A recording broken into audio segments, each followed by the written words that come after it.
Muito bem, então vamos lá para mais uma questão? Essa questão é uma questão que trata a respeito da formação de imagem em lentes esféricas convergentes. Neste caso, duas lentes de mesma distância focal, de 12 centímetros. A gente vai ver também a importância de saber as propriedades dos raios de luz e da classificação de imagem. No canal, a gente já tem pelo menos mais umas duas questões de lentes esféricas, que eu vou deixar no final nos cards, ok? Então bora lá para a gente ver que questão que é essa.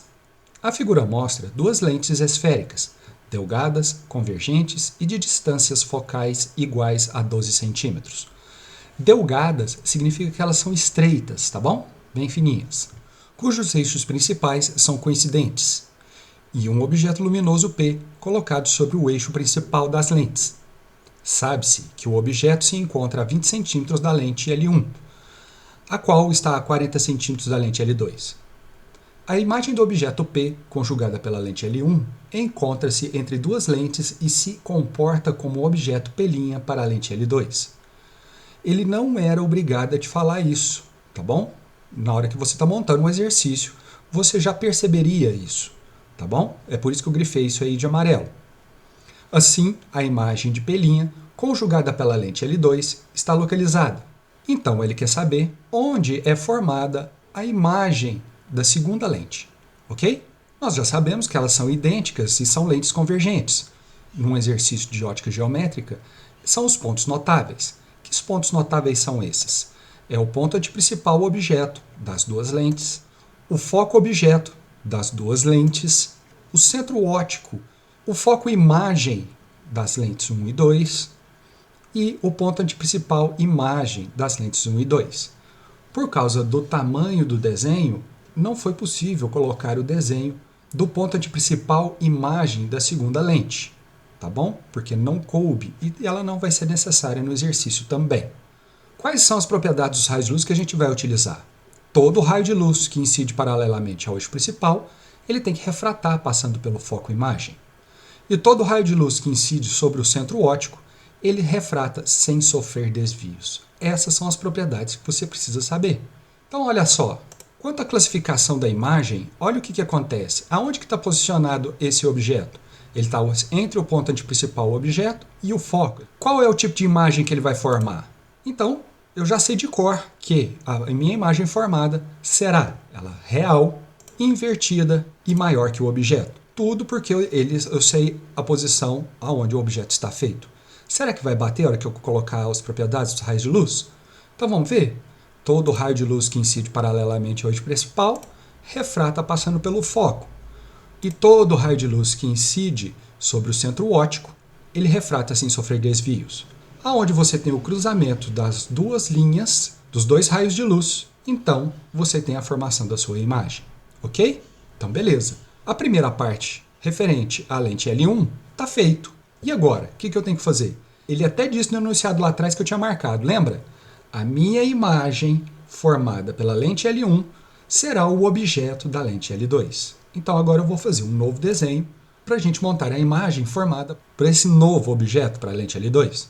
Eu preciso descobrir aqui, nesse caso, qual que é a distância da minha imagem em relação à lente L1 para posicionar ele em relação à lente L2.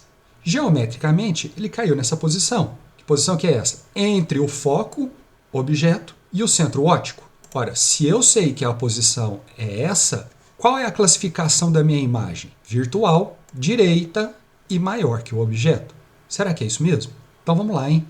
Todo raio de luz que incide sobre o centro óptico refrata sem sofrer desvios. Todo raio de luz que incide paralelamente ao eixo principal refrata passando pelo foco imagem.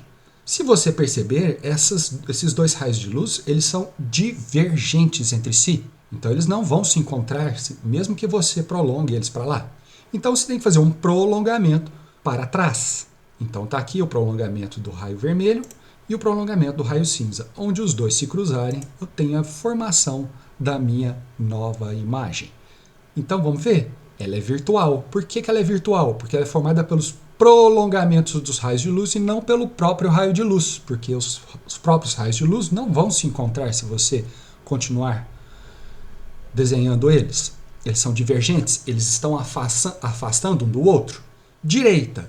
que significa direita? Que ele está no mesmo sentido do objeto. O objeto está de cabeça para baixo, a imagem também está. E ela é maior que o objeto, que não precisa nem falar, que ela é visualmente muito maior. Ok? Bora lá para fazer os cálculos, então? Então vamos ver. Como você não pode confiar nos desenhos da prova, você vai precisar fazer esses cálculos. E os cálculos são simples. A gente vai utilizar, então, a equação de Gauss. E o que a equação de Gauss fala para a gente? 1 sobre o foco, 1 sobre a distância focal é igual a 1 sobre a posição do objeto, mais 1 sobre a posição da imagem. Como a gente tem todos os valores, é só substituir na equação. Então, a gente vai substituir para a primeira lente, para a lente L1, que é a de cima. Qual que é a distância focal? Ele me disse que a distância focal é 12 centímetros, então vai ficar 1 sobre 12 é igual a 1 sobre a posição do objeto. Ele me disse que a posição do objeto é 20 centímetros, então vai ficar 1 sobre 20, mais 1 sobre pelinha, que é a posição da imagem. Então agora é só fazer as continhas. Vamos isolar 1 sobre pelinha. 1 sobre pelinha, então, será igual a 1 sobre 12 menos 1 sobre 20. O mínimo múltiplo comum entre 12 e 20 é 60. 60 dividido por 12 dá 5, vezes 1, 5, menos 60 por 20 dá 3, vezes 1, 3. 5 menos 3 dá 2. Então vai ficar 2 sobre 60. Multiplicando o cruzado, pelinha será 60 dividido por 2, que dá 30. Ora, dá uma olhada aqui no desenho. Esse valor aqui, pelinha, vale 30 centímetros. Eu preciso da nova distância agora entre a posição dela e a lente L2. Se tudo vale 40, quanto que vale esse pedacinho aqui? Vale 10. Então, agora olhando para o desenho de baixo, eu sei que a posição do meu objeto vale 10 centímetros. Então é só substituir na fórmula novamente. Então ficará 1 sobre 12 é igual a 1 sobre 10 mais 1 sobre pelinha. Novamente isolando então o pelinha, vai ficar 1 sobre pelinha é igual a 1 sobre 12 menos 1 sobre 10. Eu vou colocar como mínimo aqui, eu simplesmente vou multiplicar os dois denominadores, que dá 120. 120 dividido por 12 dá 10. 10 vezes 1, 10. Menos 120 dividido por 10 dá 12. Vezes 1, 12.